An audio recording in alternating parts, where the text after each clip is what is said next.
Okay, welcome to another Orbiter 2010 video. And this video is going to be a continuation in my Earth, or my Moon to Earth out to Mars video series that I'm putting together. In the last video, we spent some more time setting up our plan, getting all the timing worked out. And I tried to go through and kind of show how, how to do all the calculations and everything. Hopefully that explanation was sufficient. I do realize that this topic is kind of advanced, so if you find yourself confused or your eyes are kind of glazing over, I can completely understand that.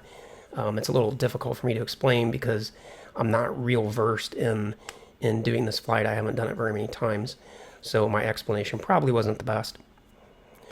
Nevertheless, hopefully it was sufficient that if you want to duplicate this, you can. But let's just kind of continue here with what we need to do. Again, first thing we need to do is just warp time forward to get back, or to get our date out to the right time to take off. So let's finish doing that, and that's going to be 58249.38. And it's important that we do that before we bother finalizing anything in our plan here.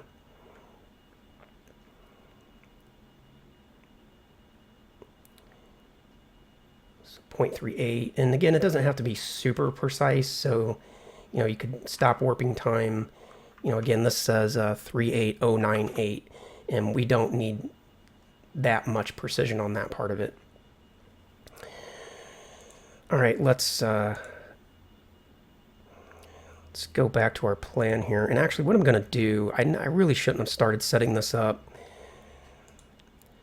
until I had the time all the way to the right time to take off. So I'm going to actually start by erasing this plan and starting it over, because it'll get you in trouble.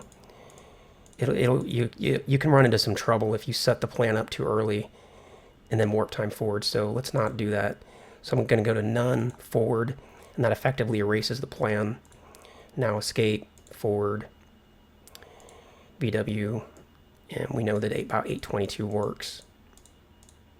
It's good enough there. Now back on this side, and it looks like it saved our eject orientation. And it looks like it also saved our PE distance, so I'm not sure if that's actually good or bad. Okay, now let me just think here before we take off. So we're going to take off, we're going to go to a heading of 245, and then we're going to come around to this point and do our TEI burn, our trans-earth injection burn. Let me check one thing before I do that, though. I'm a little worried that I set that plan up and then warp time forward. So let me actually execute a new plan just to, I just want TransX to reset, and that didn't do it.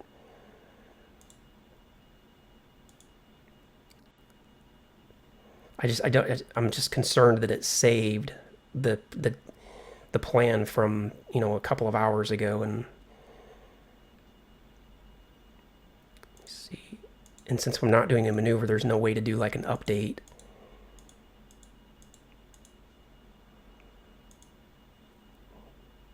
Actually, what I'm going to do then is I'm going to go back on this side, because I just really want to make sure this is right, because if you do it wrong, if you get it wrong, then the whole mission's going to be blown. So now that that's reset, I'm just going to bring up Orbit MFD on this side, and I'm going to do a quick save. Now I'm going to exit Orbiter. That way TransX2 will just be completely reset. And we'll launch that flight, although I gotta figure out which one it is. It's this one.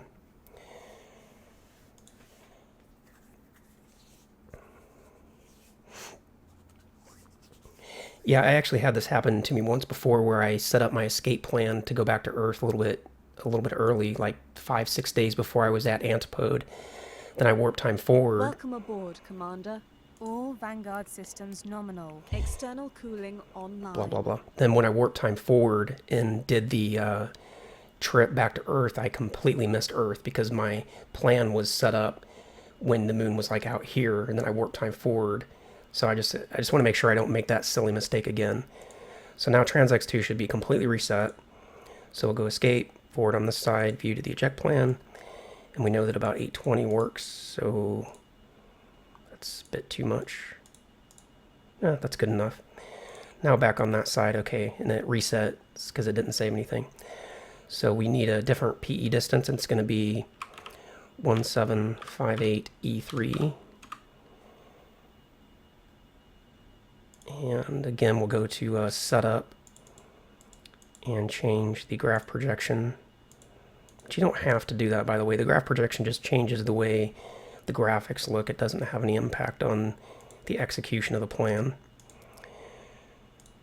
Go to rough, and we're going to go out the short way.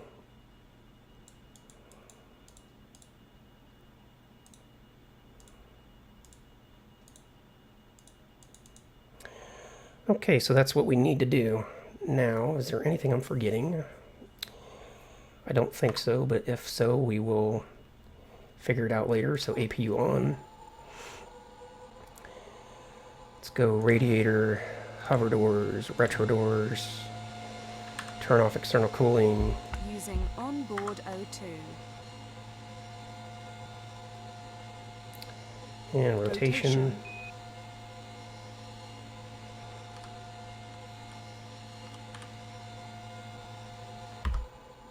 I just noticed that this vessel is still using the old APU sounds from the standard XR vessel.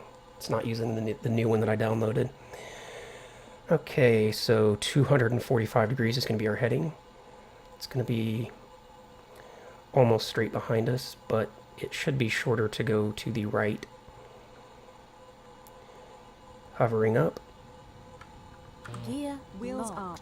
Gear up. Raising the landing gear. Translation. Rotation. Gear up and locked. Turn the APU off now.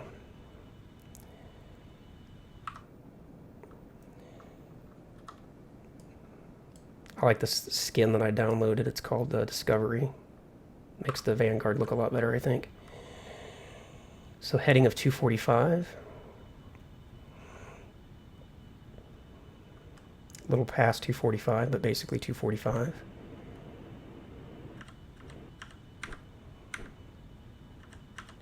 Okay, about right there. Now, full power forward. Translation. Rotation. Pitch up, get rid of the hover.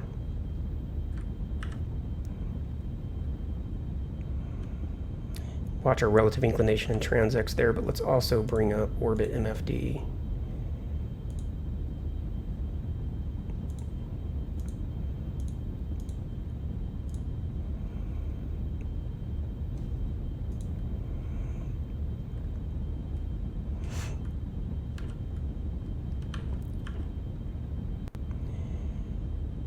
And pitch way down. Had too much pitch there on that ascent.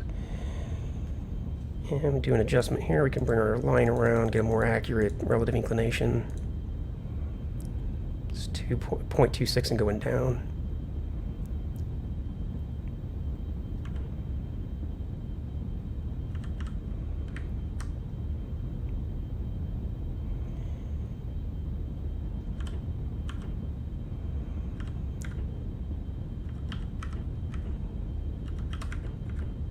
Put in a little bit of yaw to bring that relative inclination down faster.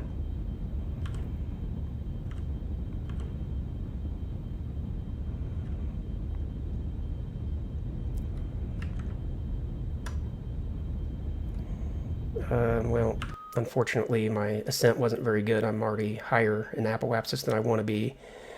So I'm going to kill the engines for now and just, go to apoapsis and circularize. I just pitched up too much. Okay, let's, obviously we're going to have to circularize. We're not going to reach the eject point first, so let's just take care of that now. And we'll let burn time calculator do the job. So time to apoapsis, circularize.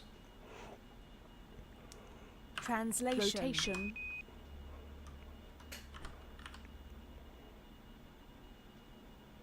Just warping time forward, getting to apoapsis. And we're pretty close to that point, so let's go prograde. Make sure that we're facing exactly the right direction.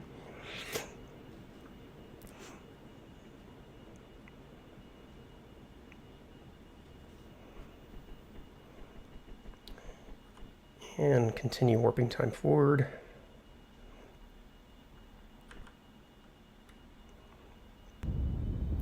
And now we're bringing up the other side of our orbit.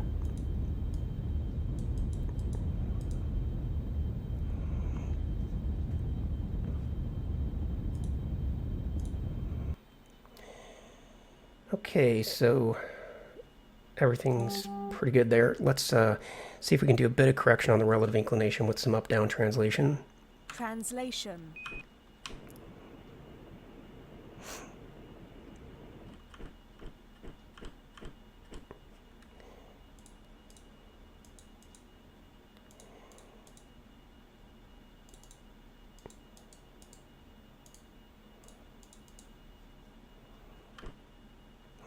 And that's good there. All right, now we want to...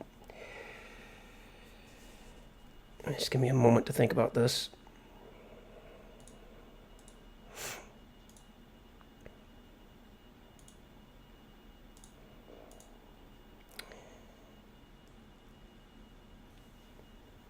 I'm thinking that I need to copy the plan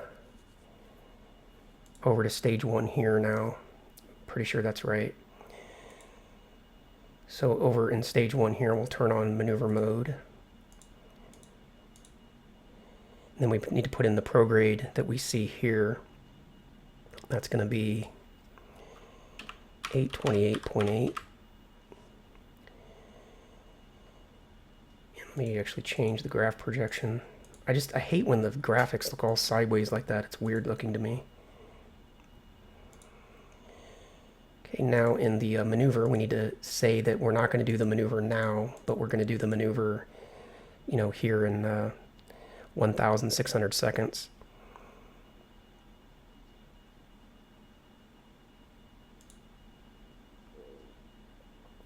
So if we bring up view target,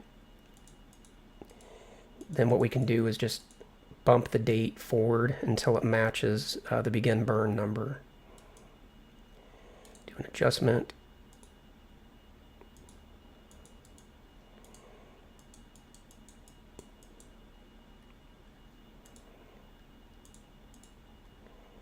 And I think we're matched. It doesn't have to be perfect, but the better, you know, closer you can get. And they're matched really well. Okay, so by having the maneuver set up in stage 1, you know, that gives us that shows us what's happening here now in stage 2 when we come down to Earth. This would be our path, but of course when we get down to periapsis at Earth, we're going to give ourselves a small velocity boost to go out to Mars. And the cool thing about that velocity boost, again, is that instead of using, you know, 3,600 delta V, which would be normally what you would need to go to Mars, somewhere around that number, we're instead going to get that trip to Mars for only, you know, 500 delta V. Okay, so we are done with this transx 2. We don't even need it anymore. Let's bring up transx 1 on that side then and just view over to target. And we're going to warp time forward until it's closer to that time, and then we're going to do some updates and check everything out. Actually, while I'm thinking about it, did I open the radiator? Yeah.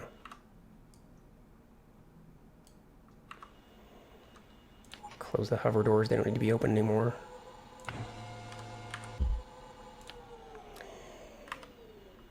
Okay, so we are just 500 seconds out. Let's view over to maneuver and just make sure that everything looks good. Do an update. And we'll take advantage of the new Transx's features, which one of them is an auto center. It will automatically keep the green X perfectly centered in the middle. Very cool feature. If you're way out of orientation, you're probably better off fuel-wise to orient the vessel manually, because you can do, a little bit of rotation and then 10x to speed things up. But if you're only slightly out of orientation, you can probably just go ahead and use the auto center, which speaking of auto center, I need to bring that up here.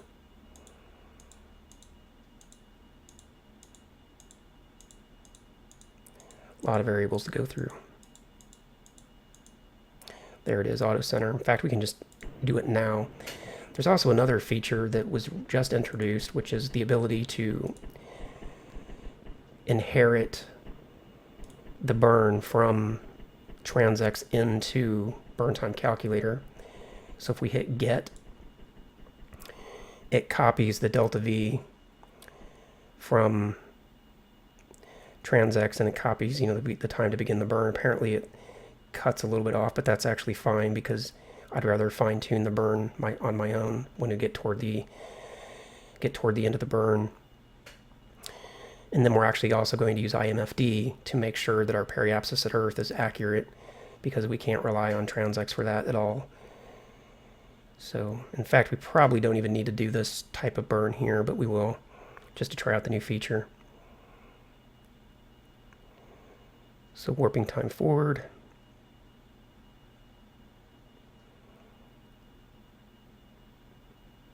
You can see how perfectly centered that holds. That's just beautiful. It's so much more precise than trying to fiddle with it yourself. And we're doing the burn. And while that's burning, we're going to bring up interplanetary MFD. We're going to go to menu, map, going to reference the Earth. And what I really want to watch is, let's see, select the other page, the PEA.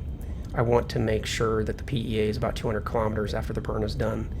So when the delta V gets, when burn time calculator is done, I'll do a little bit of refinement just to make sure the PEA is set.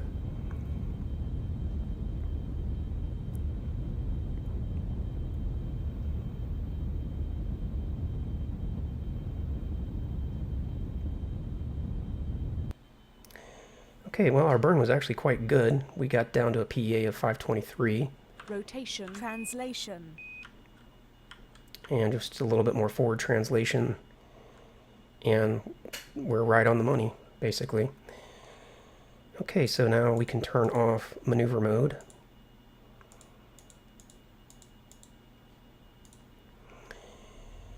And we can warp time forward to get out to Earth, and we can rest assured that this is going to be accurate within a, probably within a kilometer or two, but we might check back in at the halfway point just to double check everything.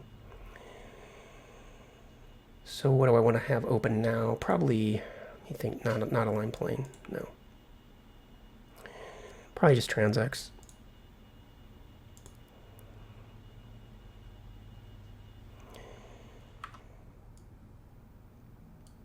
If you listen carefully, you can hear a very cool sort of spacey ambient sound. I got this from Video Space Effects. I like having some kind of subtle noise at all times. When you're inside the vessel, you've got the air conditioner, which I'm not real crazy about that sound, but it's okay. But outside, I've got sort of an ambient space noise, which I really like. Okay. Rotation. Kill rotate. Now let's warp time forward and get away from the moon.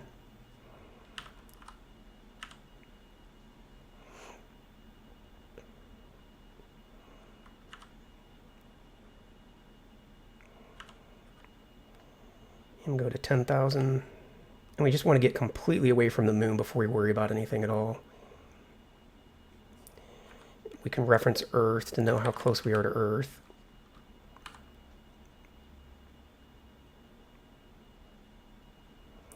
Okay, our stages have updated. Let's go ahead and come back to real time for a moment and just check everything out. What we want to look at on this side, if we press VW to see the escape plan, we can see what our relative inclination is. Of course, currently the line of nodes is not set, so let's reset it. Let's set the line of nodes to our current position, and our current position is that green line. So we are 4.5 degrees out of plane. It may be a bit early to do the relative inclination adjustment, but I think it's probably okay to do it now. Because we have the fuel spare, I'm just going to be lazy and use prograde to get the vessel oriented. If I was doing one of those super DV freak missions, then I wouldn't waste that kind of fuel there. Translation. So let's translate the relative inclination.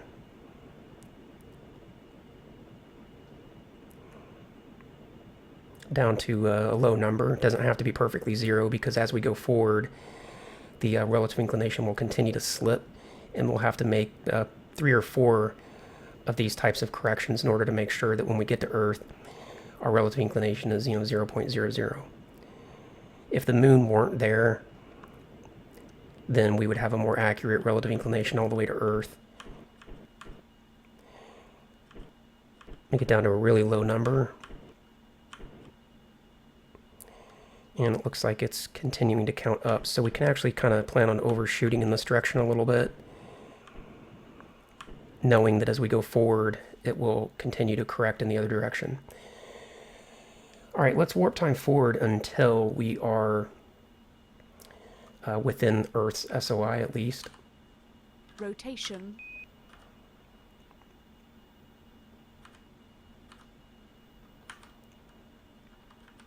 Okay, we're within Earth's SOI. Let's go back to real time, and let's check our relative inclination. And again, we need to make sure that the eject orientation, that the line of nodes, is over top of the current location, which it is here. That's the only way we have an accurate... Translation. Rotation. That's the only way we know that the relative inclination that we see here is accurate. Translation.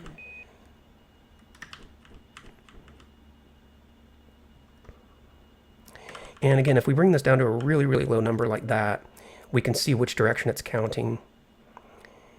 And it's counting up. So if we go this way with it and overshoot to, a little bit, not a lot, just a little bit, then as we go forward, it will get closer and closer to 0. Now, we're going to warp time forward again until our PET is about half that number, so about 60,000. We're not going to worry about anything else. We just warp time forward till PET is 60,000.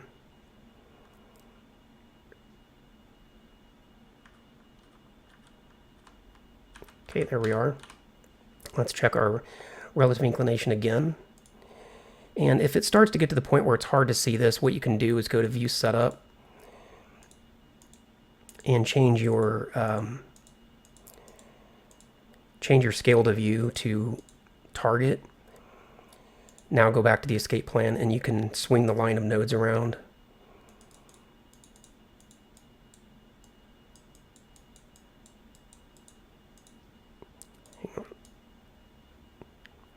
You can swing the line of nodes around this way, and it's easier to see where that green line's at.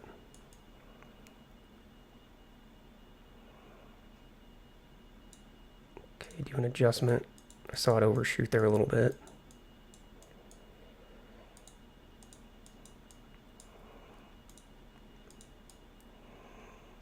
We're still at a really low number, but we just want to make sure that, yeah, we don't have to do any kind of adjustment here, because right now you can see that the relative inclination is 0.00. So let's check in interplanetary MFD what our PEA at Earth is going to be. That's actually gone up quite a bit. That's surprising. Rotation. So let's rotate to prograde.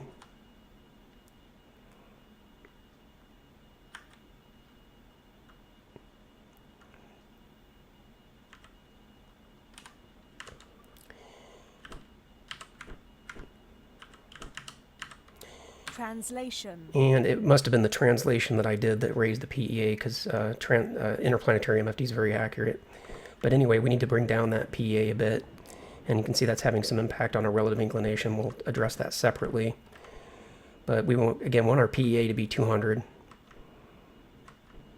Could even go a little bit lower than that if you really wanted to. And the lower you get, the lower you are, the more benefit you're going to get from the Oberth effect. But if you go too low, you'll hit the atmosphere and have problems that way. So 200 is a safe number. Okay, relative inclination, we'll rotation, translation, translate that out.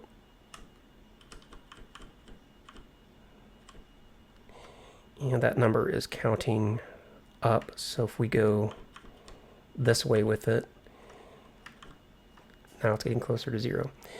Now we will once again warp time forward until PET is, I was going to say until it's half that number, but actually we're getting close enough now that we can probably go forward farther than that. rotation, Kill rotate. But at the very least, we'll check in at about 20,000. When PET's 20,000, we'll check everything out again. Okay, now check the line of nodes.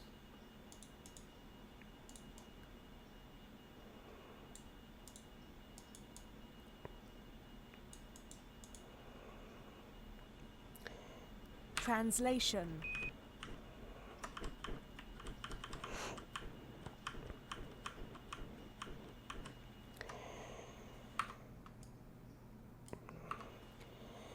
And now let's warp time forward until the PET is just, like a pretty low number, 3,600 seconds or something like that.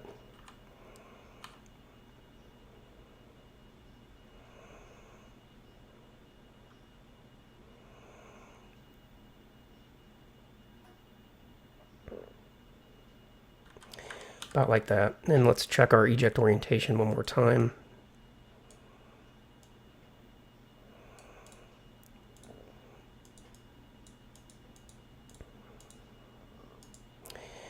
And we can see that number's counting up. rotation, So translation, let's translate closer to 0. There we have it. And again, if we still have a bit to go forward, so maybe if we kind of overshoot a little bit in this direction, then it'll continue to go down as we go forward. All right, well, we're coming up on 30 minutes, and I'm going to go ahead and end this part of the video. We're right here at Earth. We're just a little bit away from the time to do the trans-Martian injection burn. So when we come back in the next part of the video, we'll do that, and then we'll be on our way to Mars. And we will have successfully completed a moon, fall to Earth, and then do an Earth eject out to Mars. Pretty exciting stuff. If you like this part of the video, go ahead and hit the like button down below. And if you didn't like it, hit the don't like button. Leave some comments, as always. Subscribe to the channel if you're not already subscribed, and I will see you in the next video.